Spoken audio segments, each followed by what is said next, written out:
কমেছে বন্যার পানি, মৃত্যু বেড়ে ৩১, পানিবন্দী 12.5 লাখ মানুষের দুর্ভোগ, ত্রাণ বিতরণে সমন্বয়হীনতা।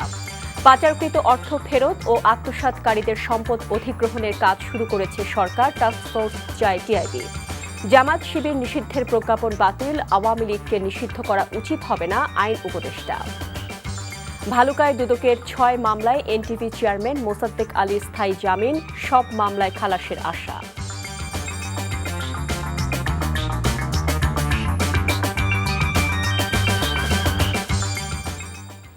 আসসালামু আলাইকুম, মহসেনা শাওন আপনাদের সবাইকে আমন্ত্রণ জানাচ্ছি এনটিভি সন্ধ্যার খবরে। ক্রাউন সিমেন্ট শিরোনাম দেখছিলেন। ফেনী সহ দেশের পূর্বাঞ্চলে বন্যার কিছুটা উন্নতি হলেও কয়েকটি জেলায় স্থিতিশীল রয়েছে। অসংখ্য মানুষ পানিবন্দী হয়ে আছে। ফেনী, নোয়াখালী ও কুমিল্লার অনেক এলাকাতেই ত্রাণ পাচ্ছে না বন্যার্ত মানুষ। বিশুদ্ধ পানি ও খাবারের সংকটের পাশাপাশি দেখা দিয়েছে নানা রোগবালাই। বিস্তারিত শওকত করিমের ডেস্ক রিপোর্টে।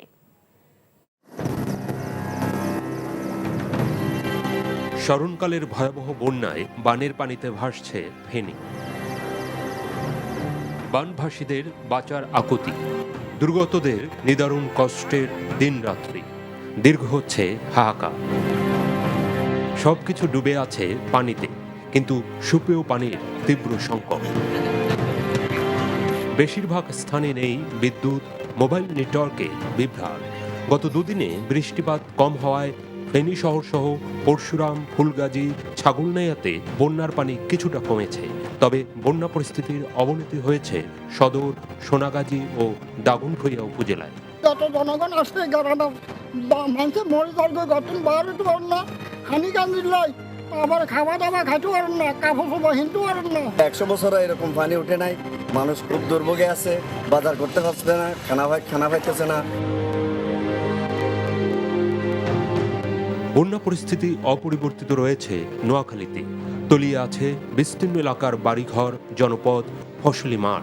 দুর্গতরা ফিরতে পারছেন না বাড়িতে। জেলার সহস্রাধিক আশ্রয় কেন্দ্রে 2 লাখের বেশি মানুষ। সাপের কামড়ে ও ডায়রিয়ায় আক্রান্ত হয়ে সদর হাসপাতালে ভর্তি 250 শতাধিক। নোয়াখালীর পানি ভুলুয়ার নদী দিয়ে অনবরত ঢুকছে লক্ষ্মীপুরে। পানিবন্দী 7 লাখ মানুষের মানবেতর জীবনযাপন। আশ্রয় কেন্দ্রে হাজার হাজার মানুষ, অনেকের ঠাঁই স্বজনদের বাড়িতে। চাঁদপুরে 6 উপজেলায় সার্বিক বন্যা পরিস্থিতির উন্নতি হয়নি। বানের পানিতে সদর ও কচুয়া উপজেলার বেশ কিছু এলাকায় হাজারো মানুষ পানিবন্দী। হাইমচর উপজেলার 90 হেক্টর জমির পানির বরজ নষ্ট হয়ে গেছে। নিঃস্ব হয়েছেন অনেক কৃষক। বোর করতে 10 লাখ টাকা খরচ হয়েছে, পানও বিক্রি করতে পারি না, বৃষ্টির কারণে পুরা কমার পিনার পানি হয়ে গেছে। কুমিল্লায় গোমতী নদীর পানি কমতে শুরু করেছে। সেই সঙ্গে বন্যা কবলিত এলাকা থেকেও পানি নামতে শুরু করেছে। দুর্গত এলাকায় দেখা দিয়েছে পানিবাহিত নানা রোগ। বৃষ্টিপাত না হওয়ায় কমেছে মৌলভীবাজার জেলার সবকটি নদীর পানি। অনেকেই বাড়ি ফিরছেন। দুর্গত এলাকায় ত্রাণ সহায়তা অব্যাহত রেখেছে সেনা, নৌবাহিনী সহ আইন শৃঙ্খলা বাহিনীর সদস্য ও বিভিন্ন স্বেচ্ছাসেবী সংগঠন। তবে প্রত্যন্ত অনেক এলাকায় এখনো পৌঁছায়নি পর্যাপ্ত ত্রাণ।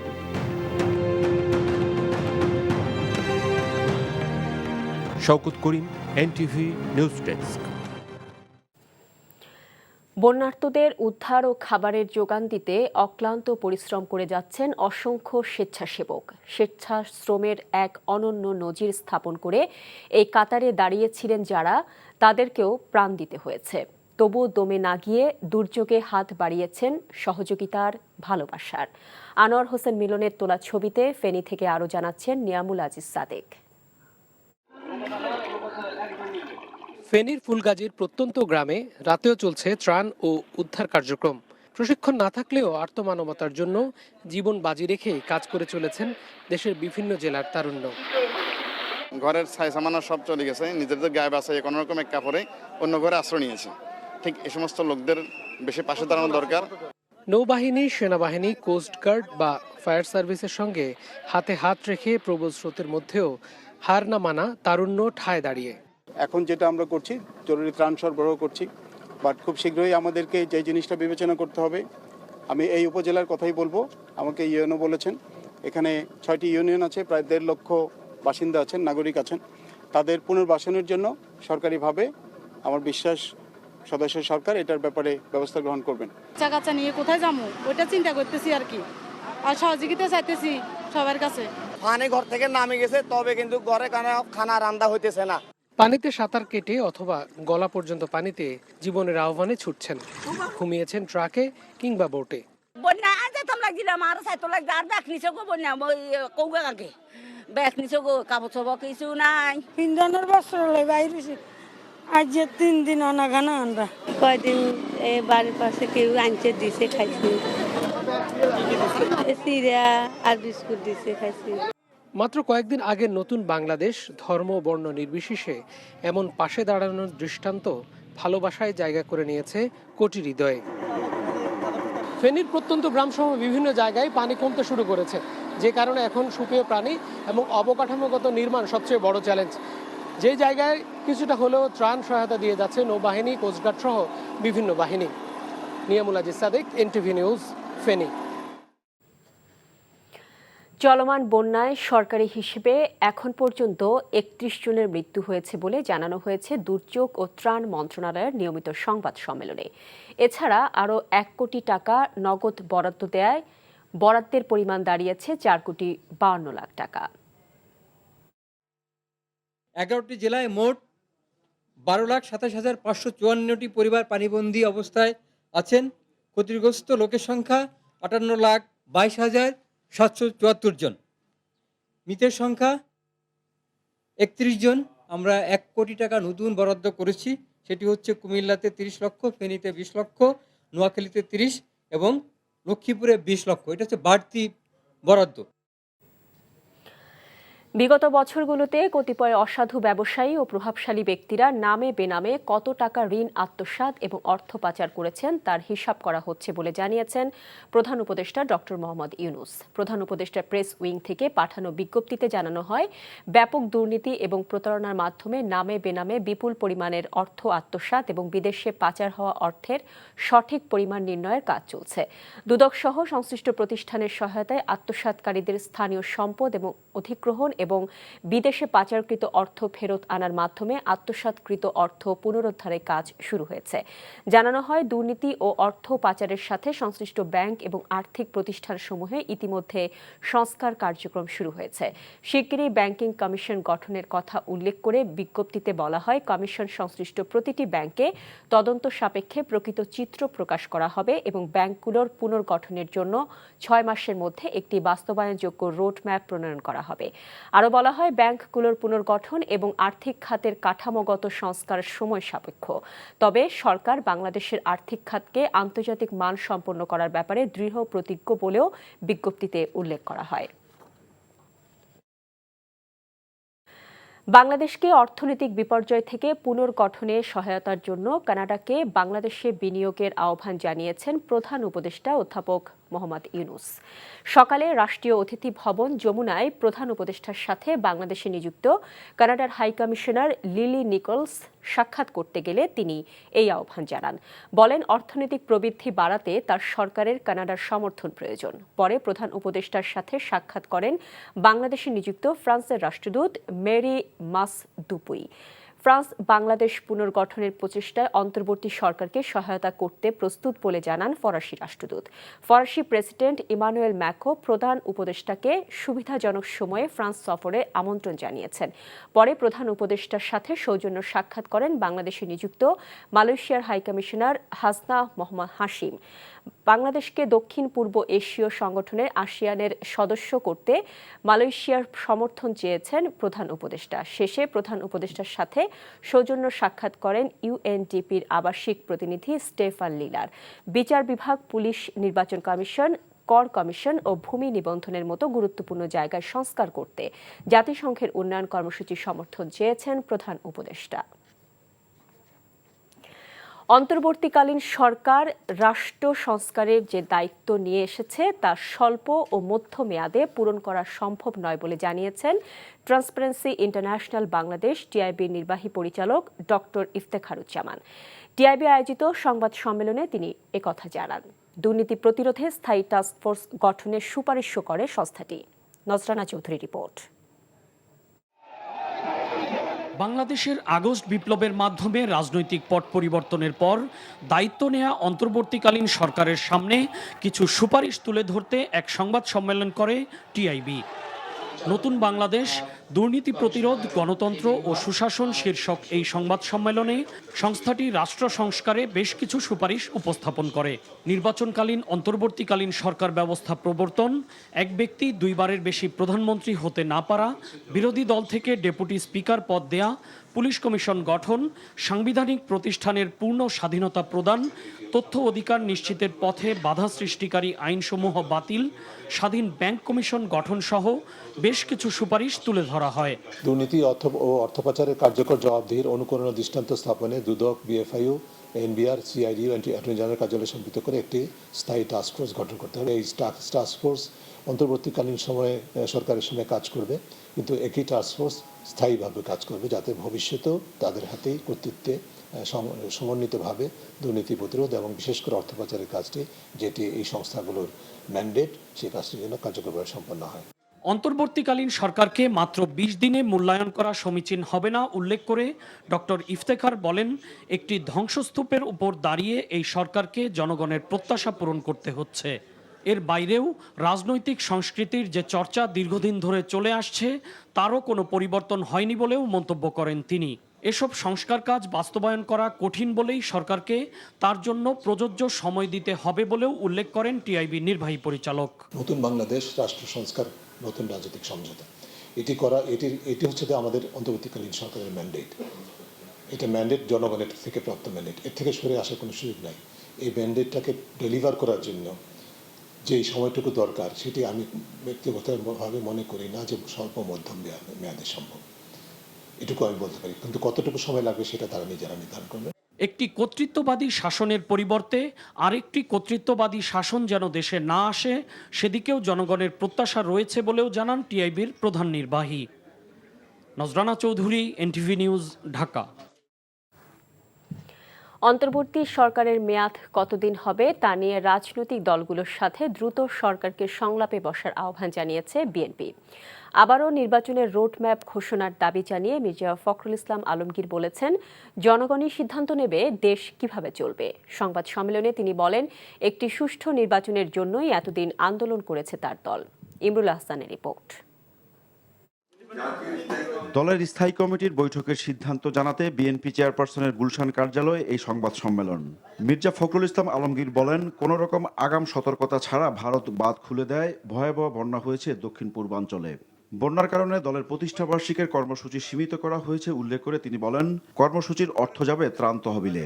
নির্বাচন আয়োজনের জন্য বিএনপি অন্তর্বর্তীকালীন সরকারকে একটি নির্দিষ্ট সময় দিতে চায় বলেও জানান তিনি। যৌক্তিক সময়ের ধারণার তো নির্ভর করবে পারস্পরিক আলোচনার মাধ্যমে। আমরা কি চাই, ওনারা কি চান, জনগণ কি চায়, একটা আলোচনা হতে হবে। তো সেই আলোচনার জন্য আমরা বলেছি যে সংলাপ হওয়া প্রয়োজন। বর্তমান সরকারের সঙ্গে আপনার রাজনৈতিক দলগুলোর অতি দ্রুত আলোচনা প্রয়োজন।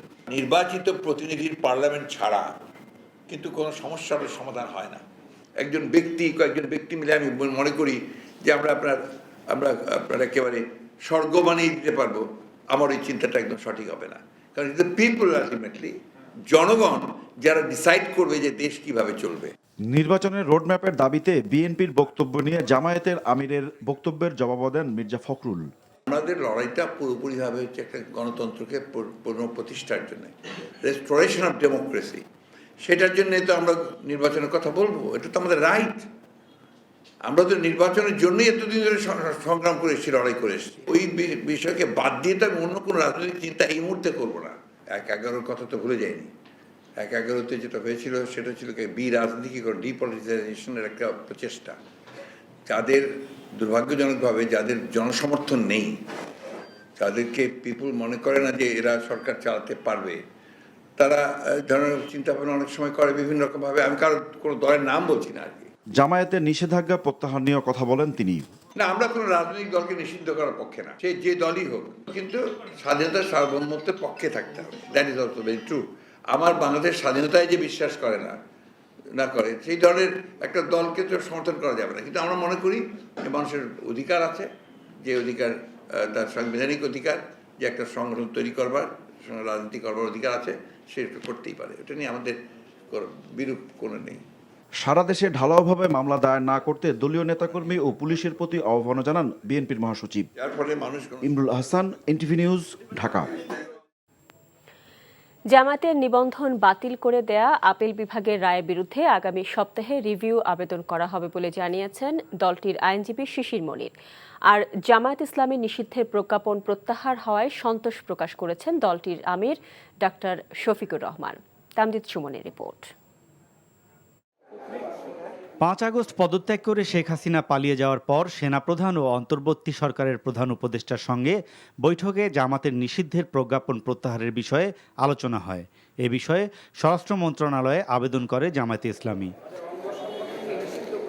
ডিজিএফআই, এনএসআই ও এসবি এবং স্বরাষ্ট্র মন্ত্রণালয়ের রিভিউ কমিটির প্রতিবেদনের ভিত্তিতে জামাত শিবিরের নিষিদ্ধের প্রজ্ঞাপন বাতিল করা হয়েছে বলে জানান দলটির নিযুক্ত আইনজীবী। জামাতের নিবন্ধন বাতিল করে আপিল বিভাগ যে রায় দিয়েছিল তার বিরুদ্ধে আগামী সপ্তাহে রিভিউ করা হবে বলেও জানিয়েছেন এই আইনজীবী। যে নিষিদ্ধের আদেশটি দেওয়া হয়েছিল 1 আগস্ট, এটি প্রত্যাহার হয়নি, এটি বাতিল হয়েছে। এই বাতিলটা যে কারণে ওনারা নিষিদ্ধ করেছিলেন, সবগুলো রিপোর্টে একই ধরনের রিপোর্ট এসেছে যে সন্ত্রাসী কর্মকাণ্ডের সঙ্গে জড়িত এই ধরনের কোনো বিশ্বাসযোগ্য কোনো কিছুই কেউ খুঁজে পাননি। অতীতে যে প্রজ্ঞাপনটি জারি করা হয়েছিল, এই প্রজ্ঞাপনটিকে বাতিল ঘোষণা করা হয়। এদিকে রাজধানীর গুলশানে সাংবাদিকদের সাথে মতবিনিময় অনুষ্ঠানে জামায়াতে ইসলামীর আমির এই খবরে সন্তোষ প্রকাশ করেন। আজকে আল্লাহ শুকরিয়া আদায় করছি, 26 দিনের মাথায় বা 27 দিনের মাথায় আমাদের উপর যে জুলুম করা হয়েছিল, সর্বশেষ জুলুম আমাদেরকে নিষিদ্ধ করে, সেটা ইতিমধ্যে প্রত্যাহার হয়েছে। রাজনৈতিক দল হিসাবে কারো প্রতি আমাদের কোনো ক্ষোভ নাই, কিন্তু যিনি সুনির্দিষ্ট ক্রাইম কমিট করেছেন, যিনি পারপিট্রেটর, তার ওই নির্দিষ্ট ক্রাইমের শাস্তি, সেটা আমার সাথে হোক, আপনার সাথে হোক, যার সাথে হোক, তাকে পেতে হবে। স্বাধীনতা পরবর্তী সময়ে এ পর্যন্ত জামায়াতকে 4 বার নিষিদ্ধ করা হলেও রাজনৈতিক নানা প্রেক্ষাপটে প্রতিবারই তা প্রত্যাহার করা হয়েছে। Tamjid Suman, NTV news, Dhaka. আলোচিত ও সমালোচিত সাবেক প্রধান বিচারপতি ABM খায়রুল হকের বিরুদ্ধে রাজধানীর শাহবাগ থানায় মামলা করেছেন সুপ্রিম কোর্টের আইনজীবী মুজাহিদুল ইসলাম শাহীন। বিচারক হিসেবে লোভের বশবর্তী হয়ে দুর্নীতিমূলক বিদ্বেষাত্মক এবং বেআইনিভাবে রায় দেওয়া সহ অসত্য ও জালিয়াতিমূলক রায় সৃষ্টি করার অপরাধের অভিযোগে মঙ্গলবার রাতে এ মামলা দায়ের করা হয়। এর আগে গত 26শে আগস্ট নারায়ণগঞ্জের সাবেক প্রধান বিচারপতি ও সত্য পদত্যাগ করা আইন কমিশনের চেয়ারম্যান ABM খায়রুল হকের বিরুদ্ধে সংবিধানের 13শ সংশোধনী বাতিলের রায় পরিবর্তন ও জালিয়াতের অভিযোগে আরেকটি মামলা হয়েছে। ফতুল্লা মডেল থানায় মামলাটি করেন অ্যাডভোকেট আব্দুল বারী ভুইয়া। ময়মনসিংহের ভালুকা থানায় দুদকের করা 6 মামলায় স্থায়ী জামিন পেয়েছেন এনটিভি চেয়ারম্যান মোহাম্মদ মোসাদ্দেক আলী। ময়মনসিংহ জেলা জজ আদালতে হাজির হয়ে জামিন প্রার্থনা করলে শুনানি শেষে আদালত তা মঞ্জুর করে। প্রতিক্রিয়ায় এনটিভি চেয়ারম্যান বলেন, রাজনৈতিক উদ্দেশ্যে তাকে হয়রানি করতে এসব মামলা করা হয়েছে। শফি মাহমুদ সাগরকে সাথে নিয়ে রিপোর্ট করছেন হাসান জাবেদ। 2017 সালের 3রা ও 4ঠা আগস্ট ময়মনসিংহের ভালুকা থানায় জমি সংক্রান্ত বিষয়ে এনটিভির চেয়ারম্যান মোহাম্মদ মোসাদ্দেক আলীর বিরুদ্ধে 3টি করে মোট 6টি মামলা দায়ের করে দুর্নীতি দমন কমিশন দুদক। সেই সময় তিনি দেশের বাইরে ছিলেন। গত 18ই আগস্ট দেশে ফিরে এসে আদালতে হাজির হয়ে তার বিরুদ্ধে করা সব মামলা মোকাবেলা করছেন। বুধবার ময়মনসিংহ জেলা জজ আদালতে হাজির হয়ে 6 মামলায় জামিন চান মোসাদ্দেক আলী। এ সময় এনটিভির ব্যবস্থাপনা পরিচালক মোহাম্মদ আশফাক উদ্দিন আহমেদ সহ বিভিন্ন বিভাগের কর্মকর্তারা উপস্থিত ছিলেন। শুনানি শেষে বিচারক ফারহানা ইয়াসমিন মোসাদ্দেক আলীকে স্থায়ী জামিন দেন। আমি সকল সময় আইনের প্রতি শ্রদ্ধাশীল। আমি দেশে ছিলাম না, সেই জন্যই মামলা হয়েছে, আমি আসতে পারি নাই। আমি আসার সাথে সাথেই আমি সারেন্ডার করেছি, বেল নিয়েছি। এই মামলা সহ আমার বিরুদ্ধে যত মামলা দিয়েছে সবগুলোই হয়রানিমূলক রাজনৈতিক উদ্দেশ্যপূর্ণভাবে আমাকে হেয় করার জন্য করেছে। কোনো মামলাই আইনগতভাবে চললে আমি মনে করি না আমার বিরুদ্ধে কোনো রায় হবে। আমি সকল মামলাই ইনশাআল্লাহ বিজয় অর্জন করব এবং আমি দেশবাসীর দোয়া চাই। আমি আশা করছি এই ধরনের যে মিথ্যা মামলা থেকে যেন মানুষ পরিত্রাণ পায়। আসামি পক্ষে মামলার শুনানি করেন অ্যাডভোকেট আনোয়ারুল আজিম টুটুল। তাকে সহায়তা করেন অ্যাডভোকেট MA হান্নান খান, মাসুদ তানভীর তান্না, মুখলিসুর রহমান ও রেজাউল করিম। মুসাদ্দেক আলীর আইনজীবী জানান, মামলাগুলোতে তার মক্কেলের কোনো সম্পৃক্ততা নেই। এই মামলাটিতে উনাকে সম্পৃক্ত করার কোনো কারণ আছে বলে আমরা মনে করি না। কারণ এই মোকদ্দমা যখন দায়ের করা হয়েছে, ঘটনাস্থলে এই আসামি ছিল না, যাকে আসামি করা হয়েছে। ঘটনাস্থলে উনি দেশের বাইরে ছিলেন। দেশের বাইরে থাকার পরে ওনার বিরুদ্ধে মামলা হয়েছে।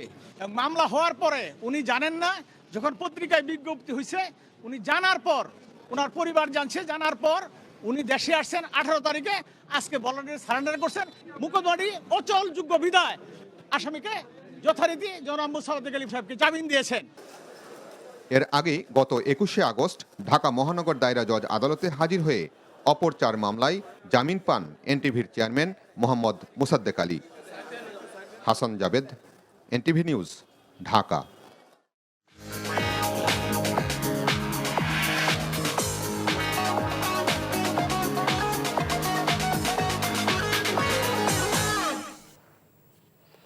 নগদ নিবেদিত অর্থনীতির খবর। এস আলমের সম্পত্তি বিক্রি করে আমানতকারীদের অর্থ পরিশোধ করা হবে বলে জানিয়েছেন বাংলাদেশ ব্যাংকের governor doctor Ahsan H Mansur. তাই এই সম্পত্তি না কেনার পরামর্শ দিয়েছেন তিনি। দুপুরে বাংলাদেশ ব্যাংকের সংবাদ সম্মেলনে তিনি আরও বলেন, শুধু এস আলম নয়, সব ব্যাংক লুটেরাদের বিরুদ্ধে ব্যবস্থা নেওয়া হবে। বন্যার কারণে মূল্যস্ফীতি নিয়ন্ত্রণের সময় বেশি লাগতে পারে জানিয়ে তিনি বলেন, মূল্যস্ফীতি কমে গেলে সুদের হারও কমে যাবে। ঋণ পরিশোধ করতে আর টাকা ছাপানো হবে না জানিয়ে গ্রাহকদের ধৈর্য ধরার আহ্বান জানান। বলেন, রাষ্ট্রযন্ত্র ঠিক না হলে ব্যাংকিং খাত ঠিক হবে না। তাই সবার আগে সুশাসন প্রতিষ্ঠা জরুরি। নতুন গঠিত পরিচালনা পরিষদ সরকারের স্বার্থে কাজ না করলে আবারও পুনর্গঠন করা হবে বলে হুঁশিয়ারি দেন গভর্নর। যদি কেউ না কিনে, সেটাকে নিয়ে হয়তো লিগ্যাল চ্যালেঞ্জ হবে। আমি বলবো যে সবাইকে দেশের স্বার্থে অন্য কেউ যেন এই সম্পদে হাত না দেয়, এটুকু আমি জানিয়ে থাকছি। কারণ এখানে এই সম্পদগুলো আমাদের ডিপোজিটরদের টাকা ফেরত দেওয়ার জন্য আমরা ব্যবহার করতে চাই। ডলার সংকট থাকলেও প্রয়োজনীয় দ্রব্য আমদানিতে সমস্যা হচ্ছে না বলে জানিয়েছেন বাণিজ্য উপদেষ্টা সালেউদ্দিন আহমেদ। তিনি বলেন, সার, কীটনাশক, খাদ্যপণ্যের আমদানি আটকে থাকছে না। বিকেলে সচিবালয়ে বাণিজ্য মন্ত্রণালয়ে অত্যাবশ্যকীয় পণ্যের উৎপাদন, সরবরাহ ব্যবস্থা, বাজার পরিস্থিতি সহ সার্বিক দ্রব্যমূল্য পরিস্থিতি পর্যালোচনা সভা শেষে এসব কথা বলেন উপদেষ্টা। বাজার সিন্ডিকেট সহ সার্বিক পরিস্থিতি নিয়ন্ত্রণ অন্তর্বর্তী সরকারের জন্য কঠিন উল্লেখ করে বাণিজ্য উপদেষ্টা বলেন, উপদেষ্টারা তাদের নিজ নিজ পেশাতেই স্বচ্ছন্দ বোধ করেন।